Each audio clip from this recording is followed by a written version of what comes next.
Hi. So today my content is raw, is real, and is uncensored, and I am going to tell you true life stories.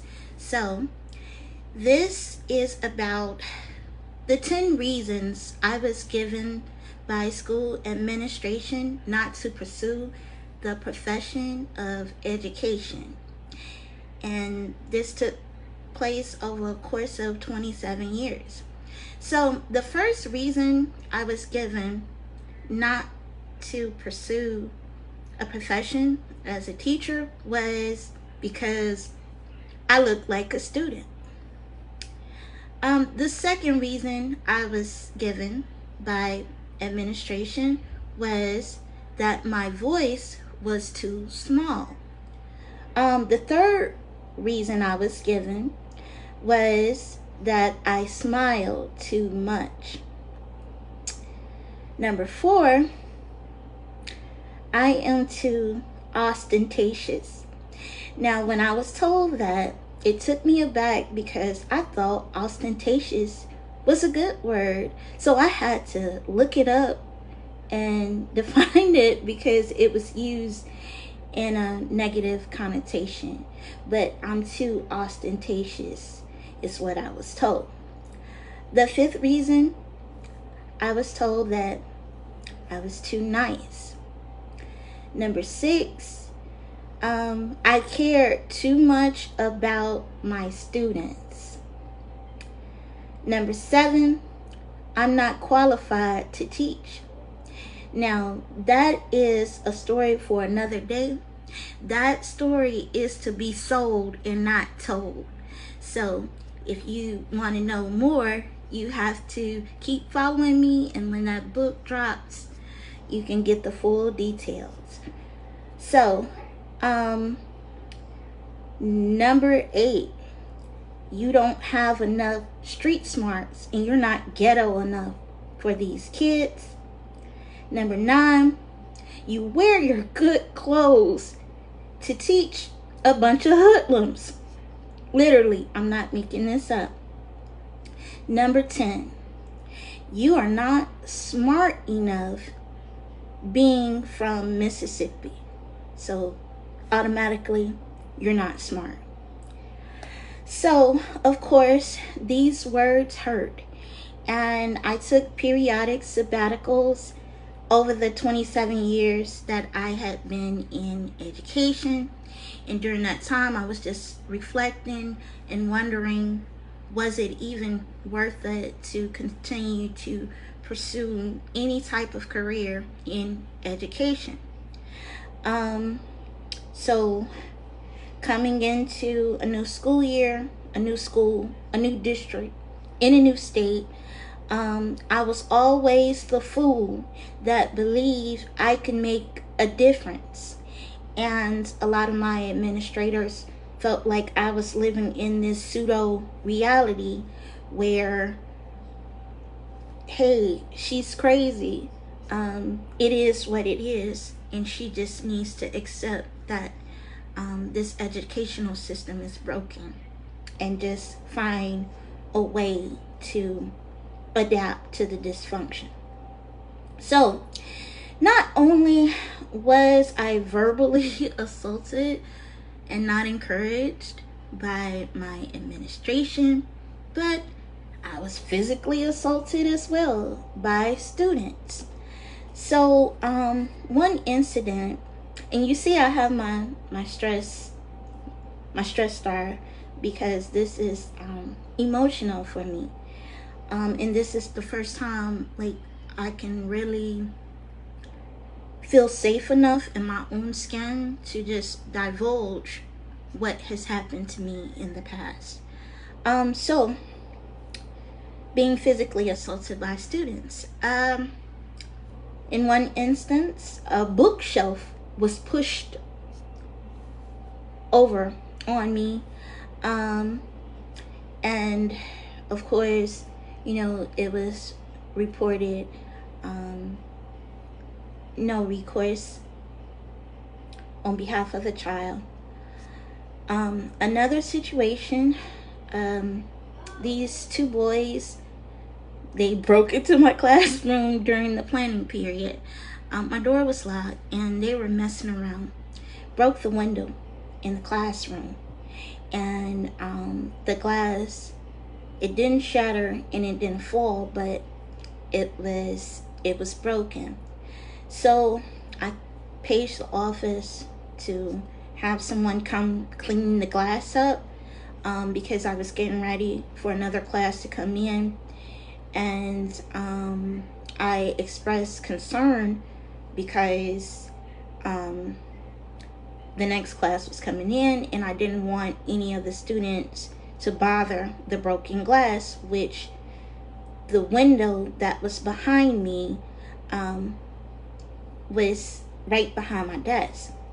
So the next class came in. The glass didn't get cleaned up before the next group came in, and as I was taking attendance, this young lady, she got up out of her seat and she started messing around at the window.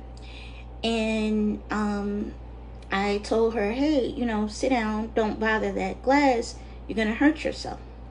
So I'm steady checking the roll. So and so, are you here?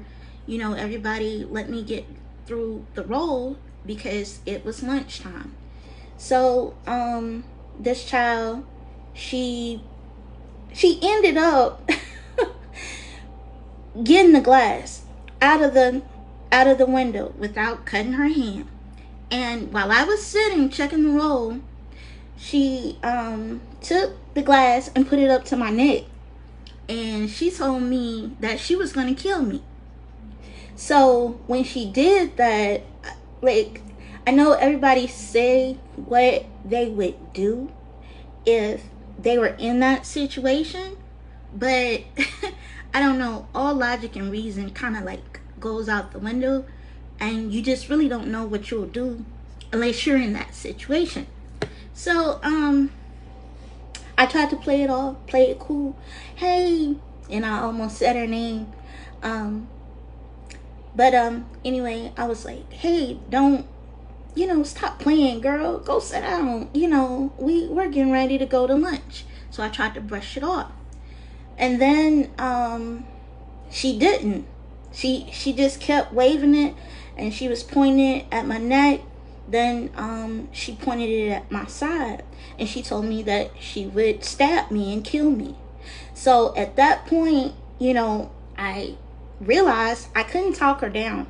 So what I did was I spent around in my chair, and I pushed the chair into her, and then I ran around my desk to the door.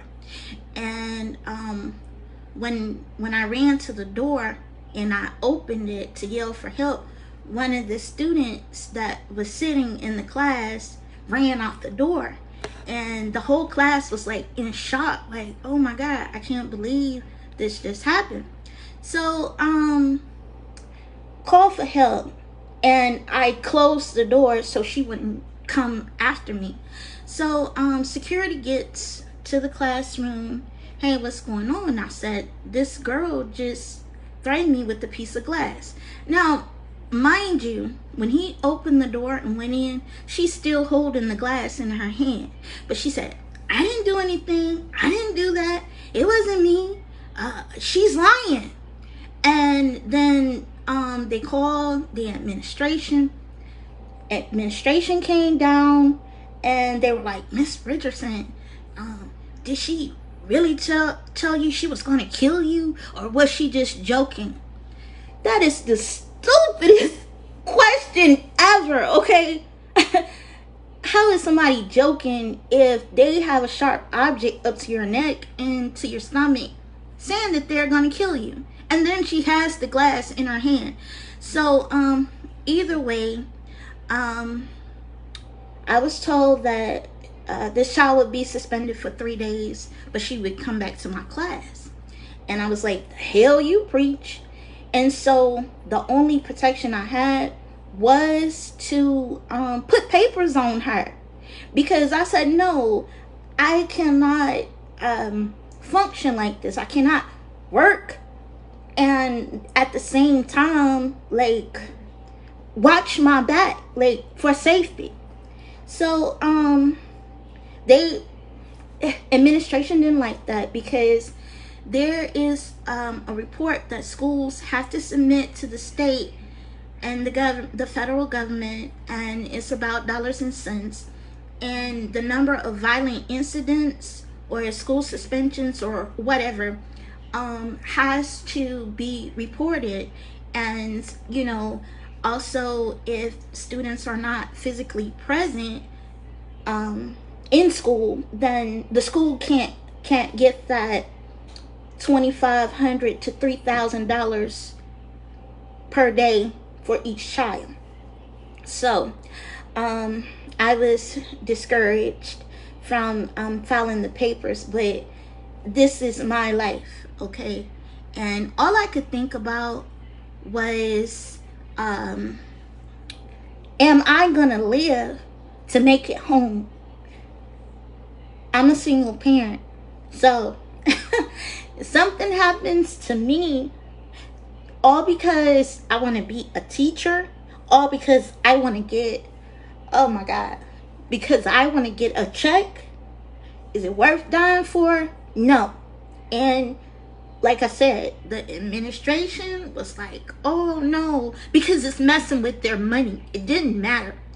And as bad as that sound, there were some other teachers that even had it worse than me, who were actually attacked. There was this one situation where this guy, he was a first year teacher, and he was breaking up a fight, and the boys, they turned on him, and they end up flipping this man over the stair banister, and he fractured like all his ribs on his right side.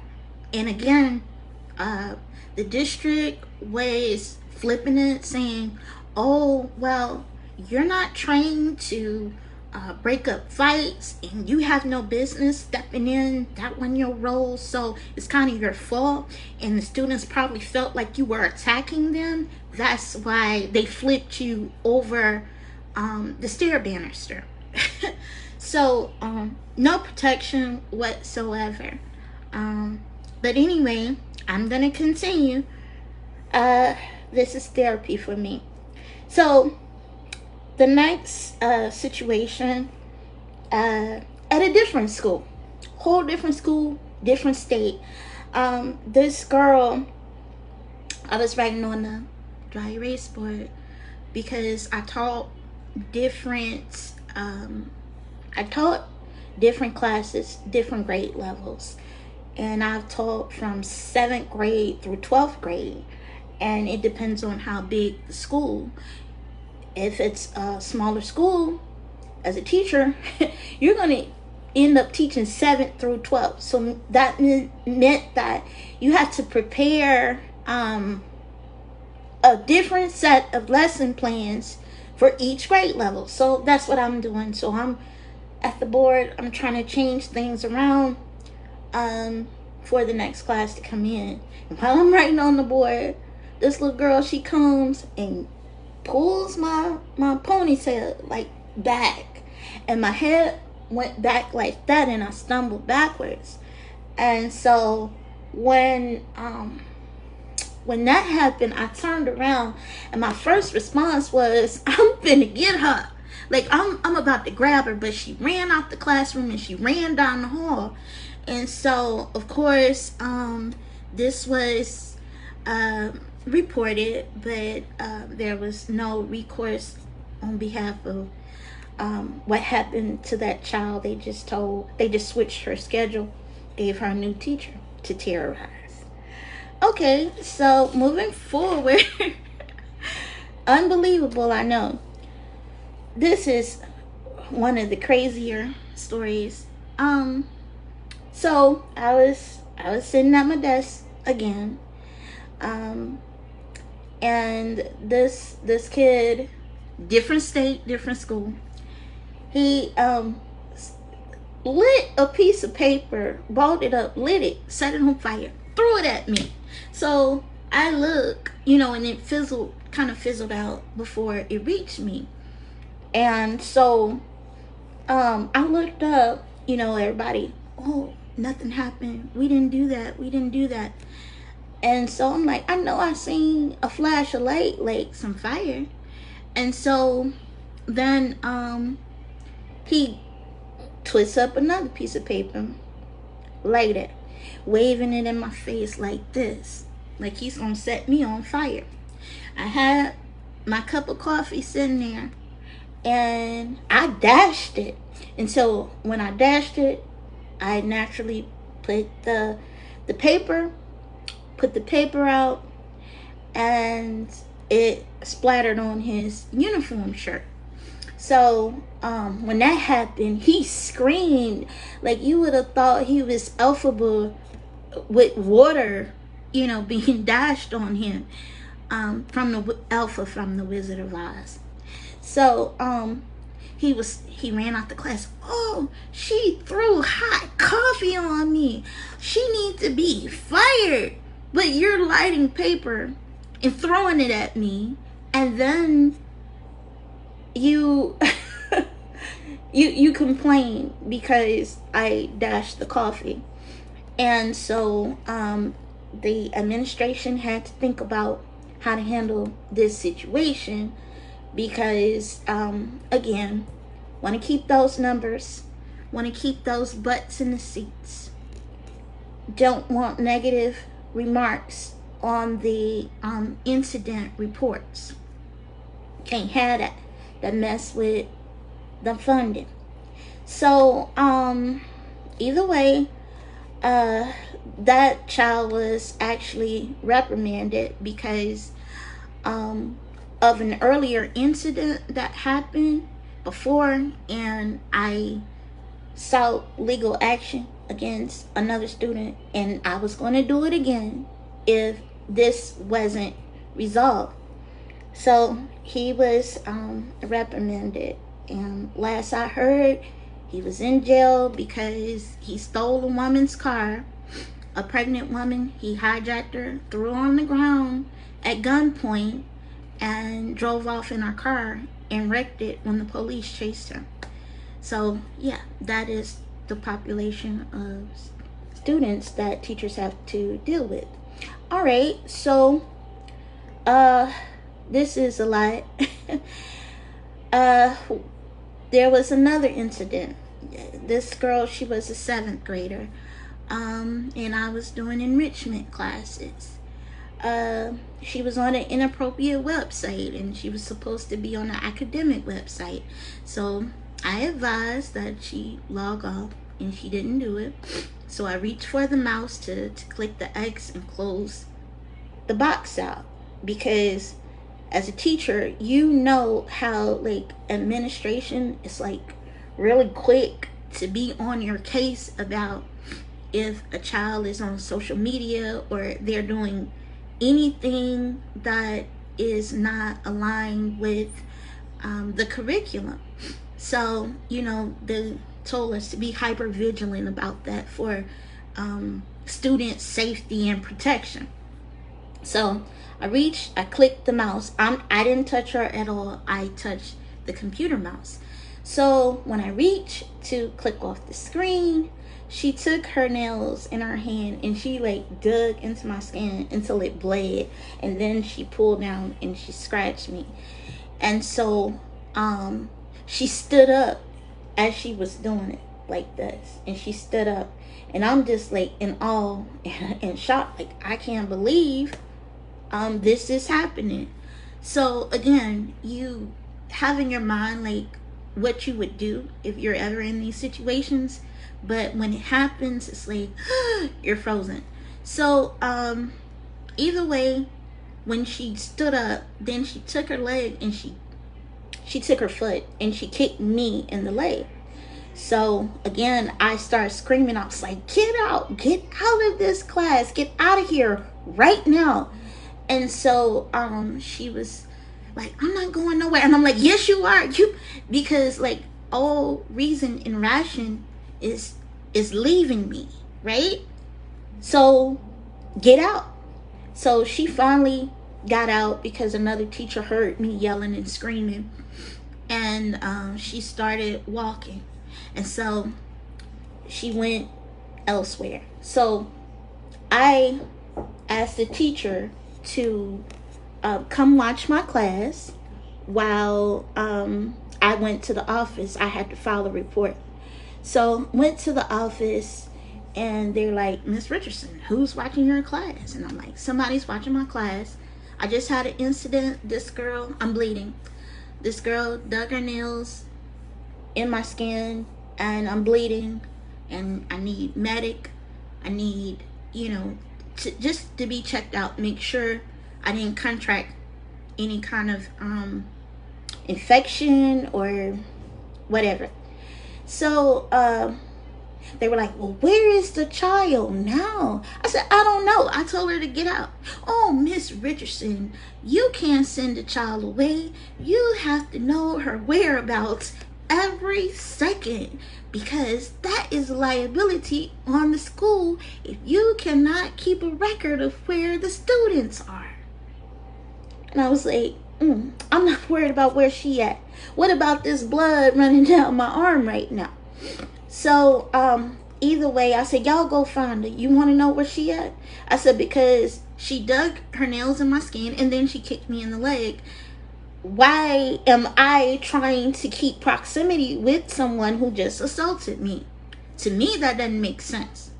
So either way, I was discouraged from writing the incident up. And again, the only kind of recourse I was going to get was to put papers on that child. Because I just, for those of you who are still in education, anytime you write a referral, there's white copy, yellow copy, pink copy.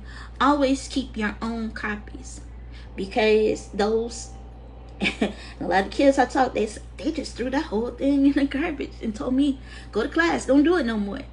So I had to make sure that I had a record that I reported the incident.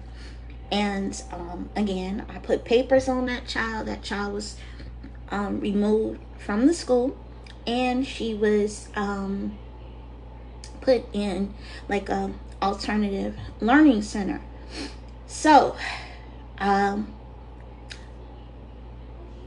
just also remember, like, flashing back trauma of like how many stupid B's I was called in a day. So I'm at work for 8 hours just for every class period to be called a stupid B, just because I insisted that students open their books, because they read, because they try to better themselves. So, or I assign consequences for the foolishness. And you're stupid, So, there was, like I said, what I could do about the situation, I did. What I couldn't do about it, I didn't worry about. I just simply had to leave. And I hope that every school I went to, that it would be different, but it wasn't. But with all that being said, I also remember that I had some great students, some good students, and they loved me, and they were excited to learn. And any challenge that I brought to them, they embraced it, and they welcomed it, and they were eager to learn.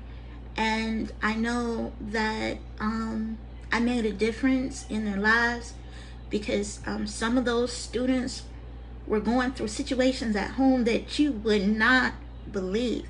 like situations that would be even difficult for an adult to even work their way through, or just try to cope with. And here they are, a child, having to deal with those types of situations. So I remember those times too, and I had just as many loving students as I did ones that tried to kill me. But either way, despite everything that had happened throughout my 27 years, I still care. And like, all you can do is invest in the ones that are open and willing to receive what you have to offer. The rest of those knuckleheads, life have to teach them. Life has to show them. There is nothing you can do except for do your best and hope that one day they'll catch up. But some people have to take the long road around. They don't gravitate to it. And so in compilation of everything I said, that's what motivated me to continue my educational journey on my own terms. First, it was Sarah's Tutor Bug reading tutorial. That is a story to be sold and not told, so I'm not going to give you that. You got to wait for it. And now it's Broward Can Read. And I felt like if I talk on my own terms and I make a safe space for teachers, because Lord knows, like, I didn't have a safe space. And if I created that safe space for teachers and a safe space for students to learn, then I could remedy the massive shortfalls that I have experienced in the educational system. What I still affirm to this day is that teachers deserve to be respected. If a child attacks you, it is not your fault. Foolishness is bound in the heart of a child, but the rod of correction will drive the foolishness far from them. So I don't know how it became acceptable for students or people in general just to be unchecked. You can do whatever you want to do and feel like it's no consequence. Of course not. Teachers deserve to be heard. If a teacher is telling you they have a concern, you need to listen. Teachers deserve to be paid, and not just for the 7 to 8 hours that they are monitoring students, but for those weekends and summers that they're developing lesson plans, for those weekends and summers that they are doing extracurricular activities, this club, the athletic club, the chess club, the poetry club. Teachers don't get paid for that extra stuff, so that's a few more hours added on to their day. And again, I was just wanting to see things be better as far as education is concerned. And again,